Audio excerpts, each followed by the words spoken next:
Sveiki visi atvykę į mano kanalą Laikas dvasiai. Tiems, kas pirmą kartą čia užsukote, tai šis kanalas yra apie astrologiją ir dvasinės temas. Čia paprastai ir įdomiu būdu supažindinsiu jūsų astrologiją. Taip pat galėsite daugiau sužinoti apie save, savo karmą, likimą ir daugelį kitų įdomių dalykų.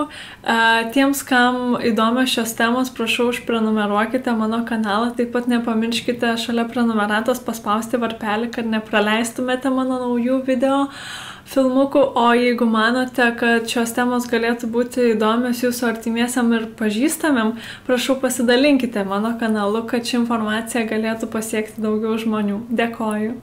Na, o dabar keliaukime prie Saulės. Taigi, įsivaizduokite Saulės ženklą kaip tautą, valstybę. Tai reiškia, kad tam tikros valstybės ar tautos žmonės, jie visi yra panašus vieni kitus su tam tikromis savybėmis, tačiau tai nereiškia, kad visi tos tautos ar valstybės žmonės yra identiški. Lygiai taip pat ir su Saulės ženklu.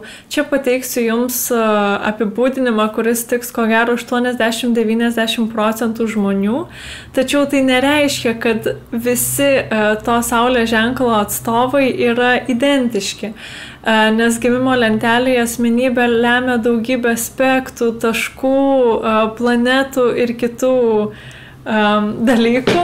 Todėl apie juos pakalbėsiu vėlesniuose filmukuose, todėl prašau išlikite kantrus. Beje, aš taip pat kartais žvilgčiosiu į savo užrašus, kad nieko nepamirščiau. Taigi dabar apie Saulę žuvyse. Mano zodiako ženklas. Štai yra žuvų simbolis.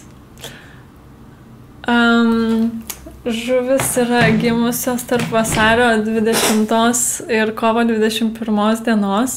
Tačiau tie žmonės, kurie yra gimę vasario 18–22 dienomis arba kovo 19–23 dienomis, turėtų pasitikrinti, ar jie yra iš tikrųjų žuvis, nes kartais tos datos varijuoja, o kaip tai pasitikrinti aš paaiškinau praėjusiuose filmukuose, taip pat paliksiu nuorodas juos šio filmuko aprašyme apačioje, tai prašau pažiūrėkite. Na, dabar apie žuvų savybės. Tai yra plačių pažiūrų žmonės, permainingi, nesunkiai prisitaikantis.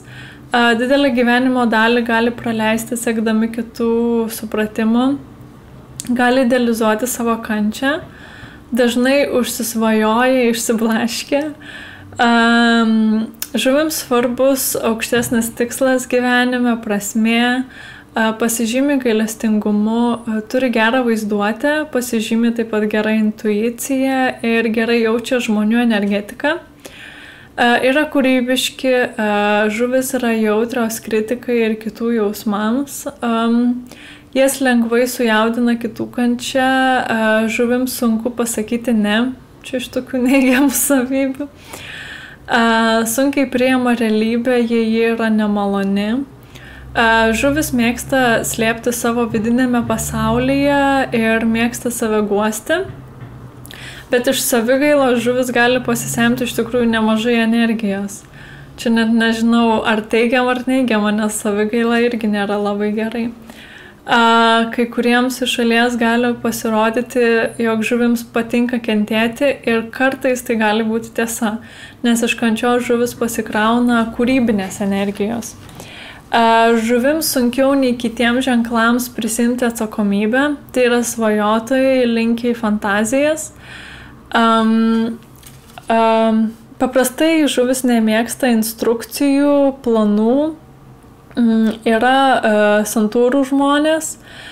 Paprastai nesunku pasiaukoti dėl kitų laimės žuvims, lengvai jaučia kitų nuotaikas ir emocijas, bei lengvai yra paveikiamos šių dalykų ir sutraukia emocijas kaip kempinės žuvis.